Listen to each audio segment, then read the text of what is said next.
할렐루야. 오늘도 새날을 주신 하나님을 찬양합니다. 오늘도 말씀으로 시작하는 이 하루, 말씀의 권세와 능력으로 승리하는 하루가 되시기를 주님의 이름으로 축원합니다. 자, 오늘은 레위기 25장 말씀인데요, 1절에서 7절까지의 말씀을 봉독해 드리겠습니다. 하나님의 말씀을 경청하시기 바랍니다. 여호와께서 시내산에서 모세에게 말씀하여 이르시되 이스라엘 자손에게 말하여 이르라. 너희는 내가 너희에게 주는 땅에 들어간 후에 그 땅으로 여호와 앞에 안식하게 하라. 너는 6년 동안 그 밭에 파종하며 6년 동안 그 포도원을 가꾸어 그 소출을 거둘 것이나 7째 해에는 그 땅이 쉬어 안식하게 할지니 여호와께 대한 안식이라.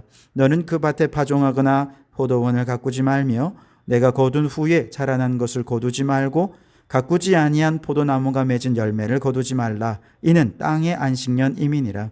안식년의 소출은 너희가 먹을 것이니 너와 내 남종과 내 여종과 내 품꾼과 너와 함께 거류하는 자들과 내 가축과 내 땅에 있는 들짐승들이 다 그 소출로 먹을 것을 삼을지니라. 아멘. 오늘도 이 말씀을 통해 우리에게 주신 하나님의 음성을 듣게 되길 바랍니다. 이스라엘 백성들이 가나안 땅에 들어간 후에 평안과 또 안락함에 젖어서 하나님을 잊지 않고 계속해서 하나님과의 관계를 이어가기 위해 시간을 구별하여 절기를 마련해 주셨죠. 그리고 장소를 구별해서 성소를 마련해 주셨습니다. 그래서 성소를 소중히 여기며 성소의 규례를 따라 잘 가꾼다는 것은 곧 하나님과의 관계를 지속해가는 매우 중요한 일이었죠. 자, 그런데 이제 이렇게 광야 생활을 보내고 결국 가나안을 들어가게 되지 않겠습니까? 하나님께서 이 이스라엘 백성들이 가나안에 들어가서 가나안을 정복하고 그 땅을 기업으로 주시게 될 텐데, 그 땅을 기업으로 주시게 되는 이유, 그 목적은 도대체 무엇일까요? 레위기 18장 25절의 말씀에 보면 이렇게 말씀하시는데요, 그 땅도 더러워졌으므로 내가 그 악으로 말미암아 벌하고 그 땅도 스스로 주민을 토하여 내느니라 그랬습니다. 하나님께서 이스라엘 백성들로 하여금 가나안 땅을 정복하게 하시는 이 정복 전쟁은 두 가지 의미가 있다는 거예요. 하나는 가나안 원주민들이 죄악을 범한 것에 대해 하나님이 징벌하시는 징벌의 의미가 있다는 겁니다. 또 하나는 가나안 원주민들이 가증한 죄악으로 인해 그 땅이 이제 주민들을 토하여 내는 것이다, 그렇게 말하고 있습니다. 한마디로 가나안을 소유하기 위해 정복하는 게 아니라는 거예요. 그 땅을 회복하고 거룩하게 하기 위해 정복하는 것이라는 겁니다. 이처럼 거룩함이 가나안 정복 전쟁의 목적이라고 한다면, 이제 가나안에 들어간 후에 이스라엘 백성들이 해야 할 일은 무엇일까요? 바로 그 땅을 거룩하게 하는 일입니다. 그래서 오늘 2절 말씀에 보면 이스라엘 자손에게 이르라. 너희는 내가 너희에게 주는 땅에 들어간 후에 그 땅으로 여호와 앞에 안식하게 하라 그랬습니다. 땅의 안식이 땅을 거룩하게 하는 첫걸음이라는 것이죠. 그 땅이 그동안 너무 고생했습니다. 가증스러운 우상 숭배로 인해 더럽혀지고 탐욕스럽게 땅을 파헤치면서 땅에게 쉼을 주지 못했습니다. 그래서 이 백성들이 가나안에 들어가자마자 그 땅을 거룩하게 하기 위해 해야 하는 가장 첫 번째 일은 그 땅에 안식을 주는 것이라는 것이죠. 여러분, 생각해 보면 참 놀랍지 않습니까? 우리에게 땅은 그저 차지하고 소유해서 땅이 사람을 위해 존재하는 것이라 우리는 그렇게 생각하지요. 근데 하나님께서는요, 이스라엘 백성들을 땅에게 안식을 주기 위한 청지기로, 종으로 그렇게 지금 사용하고 계시다는 것입니다. 태초에 천지를 창조하신 후에 하나님께서는 사람에게 땅을 다스리고 정복하라 하시면서 그 이유가 뭐냐? 땅의 모든 생명이 생육하고 번성하고 땅에 충만하도록 하기 위함이라는 것입니다. 그런데 죄가 인간에게 들어온 이후에 인간은 땅을 위한 청지기가 아니었습니다. 더 이상 땅을 위한 종이 아니라 땅의 군주가 되었습니다. 그 땅을 탐욕적으로 소유하고 차지하고 이를 위해서 서로 싸우고 전쟁하고 죽이면서 그 땅 위에 얼마나 많은 피를 흘렸는지 모릅니다. 땅은 그 많은 피를 그냥 받아내기만 한 것은 아닙니다. 가인이 아벨을 죽인 후에 땅은 아벨의 피를 받고는 그 억울한 사연을 하나님께 호소했죠. 그러자 그 결과 가인이 땅에서 저주를 받아서 아무리 그가 밭을 갈아도 땅이 효력을 주지 않았고 그 땅에서 피하여 유리하는 자가 되고 말았습니다. 한마디로 땅이 가인을 토하여 내친 것입니다. 땅과 사람은 동등한 자격을 가질 뿐만 아니라 주체적으로 때로는 능동적으로 사람이 땅을 더럽히고 사람이 땅을 파헤쳐서 땅을 괴롭히게 하면 땅은 인간을 저주하여 토하여 버리고 그렇게 해서 땅은 스스로를 거룩하게 하기 위해 일하는 존재라고 말씀하시는 겁니다. 자, 이와 같은 원리를 가지고 오늘 본문을 보시면 오랜 세월 가나안 땅은 우상 숭배로 인해 그리고 인간의 탐욕과 욕망으로 인해 더럽혀졌습니다. 수많은 억압과 착취와 피 흘림이 있었고 그 가운데 억울한 사람들의 피의 호소를 땅이 하나님께 올려드리고 있었습니다. 이제 땅이 전하는 피의 호소를 들으신 하나님께서는 이스라엘 백성들을 구별하여 세워서 이 백성들을 이 땅에 정복하게 하시고 들어오게 하셔서 그 땅에서 모든 악한 자를 징벌하여 몰아내시고 그 땅에 안식을 주시고 거룩함을 주시려고 하는 것이 바로 가나안 정복 전쟁의 목적이라는 것입니다. 오늘 본문의 말씀에 보시면 하나님께서 그 땅에 안식을 주시는 몇 가지, 크게 두 가지 방식이 있는데 우선 첫째는 일곱째 해에 땅의 안식년을 지키도록 하신 것입니다.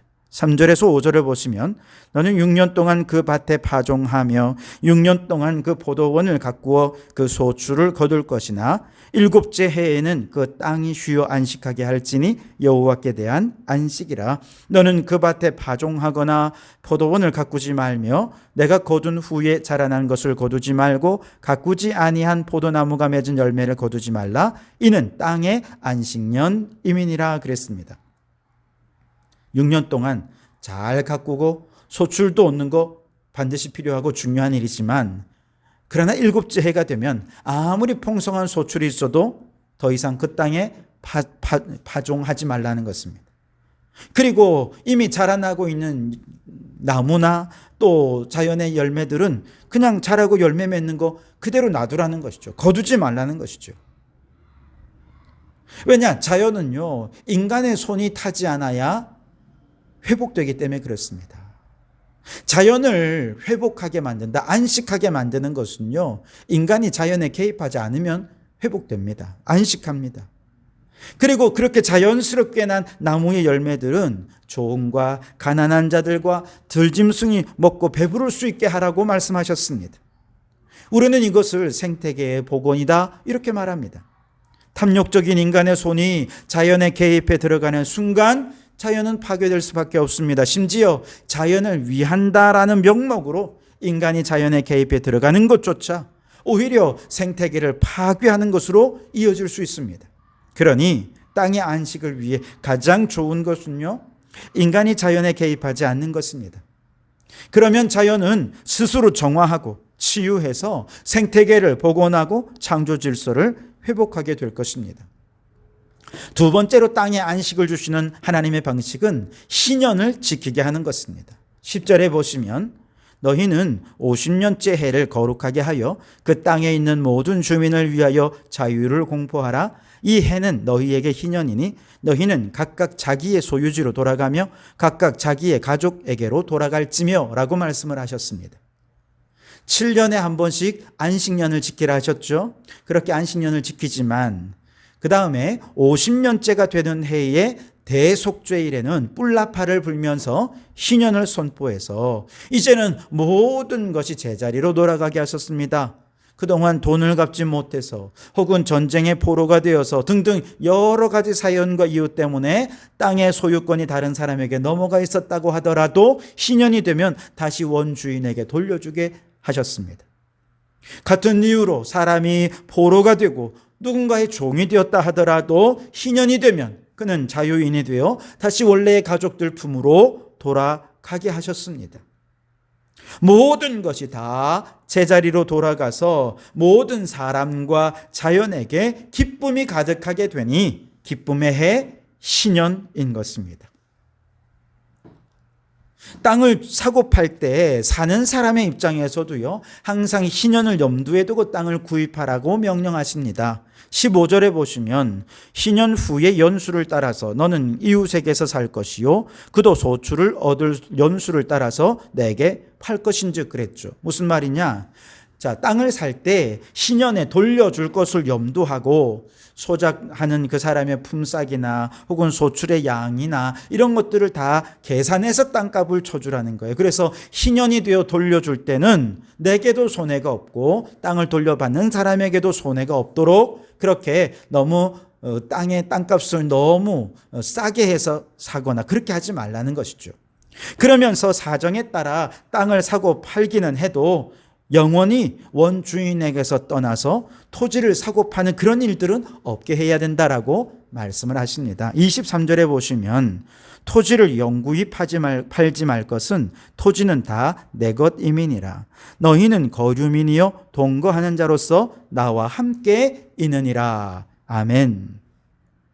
여러분, 하나님께서 이스라엘 백성들을 향해 너는 내 것이다 그렇게 말씀하시면서 이 백성을 선택하시고 구별하셔서 거룩한 백성으로 불러주시지 않으셨습니까? 그런데 이러한 하나님의 선택은요, 단지 이스라엘 백성들을 향한 것만이 아니었다는 거예요.